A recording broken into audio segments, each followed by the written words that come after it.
All right, we are joined by the Utah State student athletes, and so we will go quickly to questions. Raise your hand right here. Jason Walker with Cache Valley Daily. Darius, I'll start off with asking you about you. You tied the single-season assist record at Utah State last night. What does that accomplishment mean for you, being able to do that? Darius. Well, it's great. It's great to accomplish something like that, and obviously, assists is probably the biggest thing that you cannot do without your teammates. They're the ones that make the shots for me. I just do my best to get them the ball in the right position, and it's even more wonderful to win while doing it. So it's a wonderful accomplishment. So, Questions, please. Raise your hand. Right here. Yeah, Justin Abershow, Sports Capital Journalism. Isaac, this question's for you. How do you stop Zach Edey? Isaac. Sometimes you can't. But I think what we can do is stop the rest of the team from doing some of the things that they do. I guess you can stop them down low. Not much you can do when it's up high. So we'll do our best. Questions, please. Right here. Mike. Mike Merritt from Associated Press. Isaac, you mentioned last night that you were thinking back to the high school game that you had against Matt. I'm curious what you remember from that game, and if there's anything that you learned during that game that you can use Isaac? tomorrow. Yeah. Pretty much all my energy just went into defense. It was not my best offensive game of the year, but because all of my energy went into defense. So if that's what it takes again for us to have other people step up, we've had a team of guys that can step up. So we'll just do our best on that end. Go ahead. Pick up off something Isaac said, but this is for all of you. Isaac, you mentioned, stopping everybody else, besides Edey. I guess, what are the keys to doing that, stopping everybody else, even if you can't stop Zach? Great. We'll start with you. I mean, obviously, it speaks for itself. Purdue is a really good team, and we have our hands full, but I feel like we just need to be aggressive in everything that we do tomorrow, whether that's trying to deny the post or when we do deny the post, don't let it get back out. So we'll try to do our best in making sure that we can limit what we can control, control what we can control, and everything will take care of itself. Darius? yeah, I mean, Purdue's a really good team, and they were number one in the country for majority of the year for a reason. So I think it's just the plan is just be aggressive. You have to be aggressive with everything, and that's you have to do all the little things. The 50-50 balls we have to get all of those, and we have to do our best to keep them off the boards. And they usually out rebound everybody they play, so we have to try to attack the boards, and that's the best way to go about it. Right here. Jack Johnson, the Utah Statesman. Zach Edey drew a lot of fouls in yesterday's game. He went to the line 17 times. And then the entire team only had 6 fouls the entire game. What are you guys going to do to keep him from going to the line and then also try to draw fouls on him as well? Isaac? I think just wall up as best as you can. I think he's number one in the country for fouls drawn. And so obviously that's a big part of their game plan, and it's a big part of why he's been so successful. So we just have to be as physical as we can, chest up, and do what we can without fouling. Don't swipe down, even though the temptation is there because it's so high up, and just be smart. Great. Obviously, it's about being the aggressor. Coach Sprink always talks about the aggressor always wins. So if, we take it to them and physically try and set the tone without being the reactor, I think you give yourself a chance. And in games like this is about giving yourself a chance to be successful, Pat? For Pat Forty from Sports Illustrated for Darius and for Great. When you found out Coach Sprinkle was changing jobs, what was the process like for you guys to decide you wanted to go with him to Utah State? Darius? Yeah, there was a lot of anger at first. It was more of just like, it was more of it was a process. I'll say that it was a process. Especially individually for me, as far as it's my last season. So I wanted to be in the best spot, comfortable for me as far as playing wise, opportunity, and a place to win. And obviously felt that we had a really good, strong team coming back at Montana State. So it was obviously hard to see that. But going through the transfer portal and going through all the options, the best thing was for me to stay with not just Sprinkle but the whole staff. The whole staff came with him, so it ended up coming down to an easy decision, but there was a process.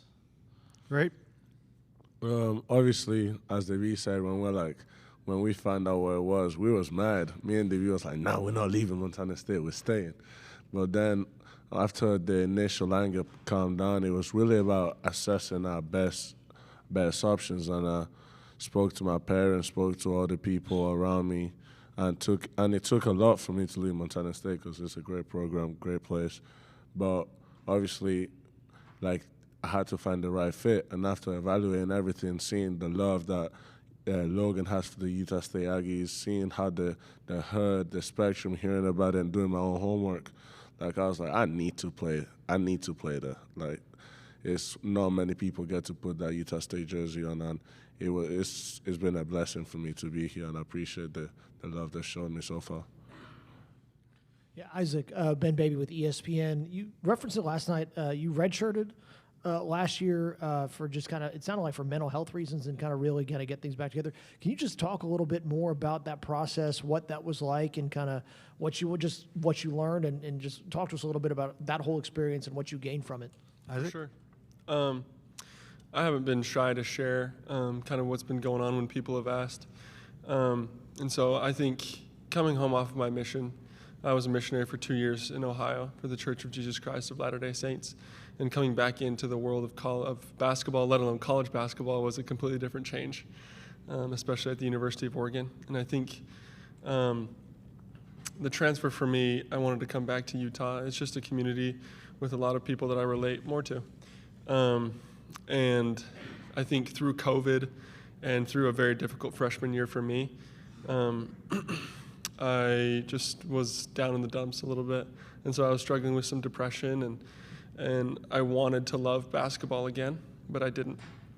And so I took a step back from it to learn how to love the game again without the pressure around it. And I think it was probably one of the best things that I ever did.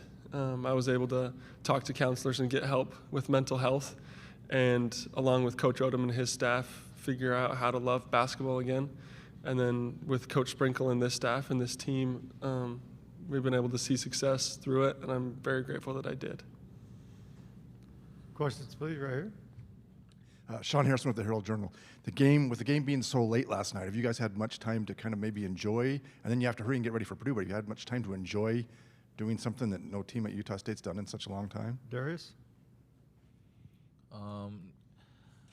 I mean, like last night, I didn't get to sleep much. Just the adrenaline. The game ended at 1 a.m., so got back to the hotel, showered, everything. Still couldn't, go to sleep. I didn't really sleep until, 4 a.m., but I think there was enough time to enjoy it, for the moment, for the time being in the morning, and then obviously you had to turn the page, a little bit earlier, going through, all the film on Purdue, but I think we had enough time to enjoy it, and it was just, it's really fun because, obviously nobody, not one person on this team has, advanced in the tournament, let alone only a couple people had played in it. So it was great to celebrate it all together. Questions, please. Right here. This is for you, Darius. Braden Smith is basically your counterpart for Purdue.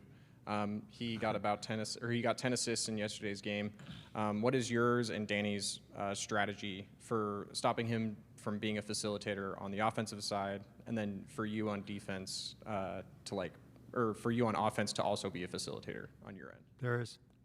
Yeah, it's funny because looking at it, we do a lot of things similar, and the coaches said, we're actually very similar in play styles and things like that. So that is kind of interesting, but. I guess be aggressive. He's a really good player, so I guess switch up my styles, whether it's be aggressive, a little fall back, go over, go under, blue, green, a lot of different coverages, and just kind of go with the flow of the game. If he's hitting shots, have to be a little bit more aggressive. If he's not, then, maybe go under, have to play, read his eyes and watch, how he's deciding to pass. And it'll really be – the coaches give me a lot of freedom to kind of decide how I want to play people. So I guess within the flow of the game, it'll reveal itself on what I decide to do to make him uncomfortable. Questions, please. Right here. Yeah, Darius, we talked a lot about you guys defending Purdue, but what are some, chinks in Purdue's armor that you see that you could potentially exploit? Do I talk about that right now? We shall be aggressive. We'll just go with that. Don't wanna have them looking at this. So we'll just say we'll just be aggressive and do what we've done all year, and that's nobody has to be anything special. Just be the team that we've been, and everybody do their job, and we'll be fine. Anything else? Thanks, guys.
We think Coach Sprinkle will be here in just a couple minutes.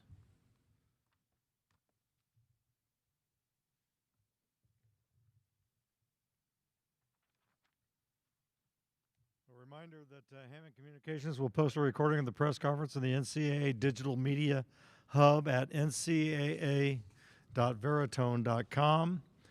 And transcripts, as you probably already know by now, are provided by ASAP and will be posted shortly after the conclusion of the press conferences.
Coach. How you doing? Welcome back. Good. Seems like I was just here about 3 hours ago. All right, we're joined by Coach Danny Sprinkle, and Danny will just have you make an opening comment, and then we'll go questions. Okay. Obviously, tremendous win last night, but it's over. We survived and advanced, and so now it's on to Purdue. We know how good Purdue is. Obviously, they have, a National Player of the Year, and they don't just have Zach Edey. That's the problem. They have so many guys, so many talented players that shoot it, drive it. They're probably, one of the best coach teams in the country. Everybody around here knows that. Everybody around the country knows Coach Painter's teams. When the more film you watch, the more impressed you get with their spacing. Like, everything they do is with intent, and they do it to perfection. And so we got our hands full tomorrow.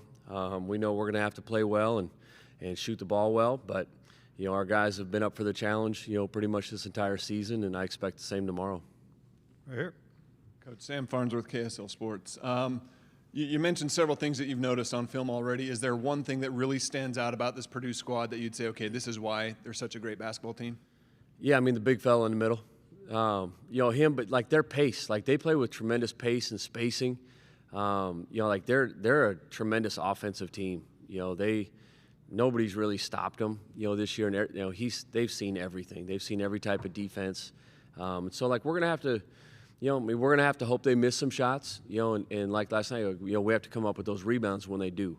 They're too talented of a team and too well shooting to give them second chance points.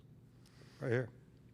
Tyler King with the Denver Gazette. Just want to ask a little bit about the Mountain West as a whole. Obviously, it's a 6-bid league this year, which is rare for the league. But now, for the first time ever, 3 teams have won in the tournament. Just curious what it means for you to be a part of that as you guys are still alive, and how much the playing in the conference this year prepared you for games that you've played last night and the games that you're going to play tomorrow night in the tournament. Yeah, it means a lot. I thought the Mountain West Conference was terrific this year. The coaches, the players, like we all knew how good it was, because when you have to go through that gauntlet, similar to the Big Ten and Big 12, like, I felt like we were on par with all those conferences this year. And it showed in the non-conference with some of the wins that our teams had. But, we all take a tremendous amount of pride. Like, now, like, we're actually rooting for San Diego State. We're rooting, for everybody that's still in the tournament. And so it was a fun league to play in. The coaches are, great, and we're all kind of on a text thread rooting for each other. Jack Johnson, the Utah Statesman. You said yesterday that you guys play a similar offense, both teams. How are you going to use that knowledge for your defense? Yeah, hopefully a little bit helps, because, like, our post guys, like we've been kind of guarded, probably maybe not to the extent of Edey, but Great's been double and triple teamed and swarmed all year. A lot of the offensive sets, like we steal a lot of sets from Coach Painter, and his staff, and we did at Montana State too. But it's going to be, hopefully just like our style of play and the way we try to feed the post top down too, just like they do 90% of the time. And, hopefully some of that, helps in the scouting preparation. Danny, Pat 40 from Sports Illustrated. I'm just wondering, this is not a new question for you, I understand, but the process of starting from scratch. You brought 2 guys with you from Montana State, but what were the most important things in making it work with this new lineup, new roster? I think recruiting high-character guys that bought into what we were trying to teach. If you have 2 or 3 guys in the locker room that aren't completely all in, it doesn't work. And we've been very fortunate, and we got lucky. Like some of the guys that we took, we didn't know them. And we're recruiting. It's like speed dating. Now in the portal, you're recruiting a kid for a week or 2, and now you're coaching them. And we were very fortunate that these kids are, they're about the right stuff. They've been raised right by great people and mentors, and it's contributed to our success. Because we had transfers that played really well at other schools, and they've kind of, their roles either, diminished a little, or they're not getting as many shots as they did at the last school. But for them to continue to cheer for their teammates and be selfless, like, that's why we've had the season we've had. Jason Walker with the Cache Valley Daily. We talked a lot about, defending Edey, but I want to ask about when you guys are on offense going against this Purdue defense, what are the keys? And obviously Edey, 7'4", makes for a good shot blocker as well. He does. You know, we got to try and pull him out a little bit, you know, whether it's ball screen or getting our bigs out there shooting. Because, like you said, if he's 10 feet from the rim, that's a big old dude you got to shoot over. And, you know, so hopefully we can get him pulled out a little bit, but we also got to go at him too. You know, I thought even Grambling, you know, they were aggressive. You know, you're not going to make all of them, but even if you can get him to contest it and you get over the top of him, you might be able to offensive rebound on that backside if you do miss. And so, you know, we got to continue. We got to be us. You know, it's too late in the season to try and put in a new offense or do something other than be us. And, you know, we're at our best, as you know, when we're getting stops and turnovers and getting that thing going in transition. Over here. Danny, Sam King, Lafayette Journal and Courier. Is there an advantage to having Johnny Hill on your staff in this matchup, somebody who maybe has some sort of insider knowledge on Coach Painter and what they're trying to do? Well, no, we tease Johnny all the time. Coach Painter's probably glad he's on our staff because we always tease Johnny about he can't shoot, so he doesn't even fit Purdue style nowadays. And he actually can't shoot. We just tease him and tell him that. But I don't think so. You know, they're still a little different than probably when they played with him, and he's been away from so long. But, you know, yeah, I mean, I don't think it doesn't help us. It doesn't help us guard Zach Edey, you know, having Johnny on the bench. We're here. Sean Harrison from the Herald Journal. You always give your players until midnight to celebrate a win. Last night you couldn't really do that. Yep. How much celebration were you allowed to have? And, you know, just the rent is due. Can you kind of express where that came from, that saying that you use with him? Yeah. I mean, obviously, I wanted the guys to enjoy it. That's a heck of an accomplishment that they got last night. And so, you know, the fans were there in the lobby when they got back, which was great. But, you know, when we woke up for breakfast, you know, I mean, players were talking about Purdue, like, what do we have to do? You know, and we have such a short turnaround. I mean, it's probably 24 hours from right now. And, you know, so, like, that's been the one thing for kind of as young as our team is, they get to the next play, they get to the next game, and with the success, especially that we had early, I was worried about that because they were getting a lot of love in town and on social media. But they've humbled themselves, and they've just get to the next day, and they've taken on that rent is due every day. I think it was J.J. Watt had the quote, you know, success is leased and rent is due every day. And the second you think that you've made it, you're going to get knocked off. And in this tournament, if you don't continue to get better and stay sharp, your season's over. And, you know, so that's obviously been our motto all year. And our guys know we have to do what we have to do preparation-wise today to give us a chance to be successful tomorrow. Questions for Coach? I also wanted to ask Coach about Khalifa in Ramadan. I mean, I know last night he was able to eat before the game. Tomorrow is going to be a whole different situation. How have you been managing, or how has he been managing that? Yeah, you know, we've tried to provide the resources for Khalifa. You know, getting him, you know, whether it's shakes or just even food, you know, to-go stuff that he can kind of keep in his room in the refrigerator. And that way, you know, he can set his alarm clock and wake up and make sure he's getting something in his stomach, because he, you know, I don't even know what the word is. He's a heavy sweater. Like in warm-ups, he'll be just drenched, you know, and obviously you can't drink water or anything. So we had to, it's actually good with the NCAA tournament where you can only warm up for 27 minutes or whatever it is, to where it's, you're not getting the full hour. But even in I think it was in Vegas the one time, we told him not even to go out until, you know, like 30 minutes on the clock, because even that extra 30 minutes can zap some of your energy. Okay. Yeah, Danny, Ben Baby with ESPN. You know, we were talking to Isaac earlier, and he kind of explained the whole redshirt process. What kind of information did you glean about how that went for him, and what has it been like coaching him this year, and what kind of maturity has he shown since coming back from all of that? Yeah, I don't know. I didn't even ask him about his redshirt year. You know, I just kind of told him, like, hey, from today forward, that's all we got. You know, hopefully you grew in the weight room and you know, developed mentally and physically, you know, during that year off. But I don't care what happened. You know, all I knew was we took him over on, you know, June and started practice, and we were moving forward with him. And he was uncomfortable with a lot of the physicality and things that we were doing in practice and conditioning. And, you know, and it's not a slight, but like, we coach a lot of defense in the summer. You know, like, there's a lot of times we're not picking up a basketball. Like, it's physical, like it's football. Like, I wanted to find out how tough our team was. And I knew to compete in the Mountain West, we had a long way to go. And he it was hard at first, but he just kept getting a little better, and then he finally bought in, and his game just keeps going to another level. But really proud of just how far he's come mentally, because he's as good of a basketball player he is, he's 150 times better person. Like he's great to be around every day. He cares. He's got a great heart. He's always worried about his teammates, his coaches, and he's a lot of fun to be around. Anything else for Coach? All right, we'll see you tomorrow. You got it. Thanks, guys.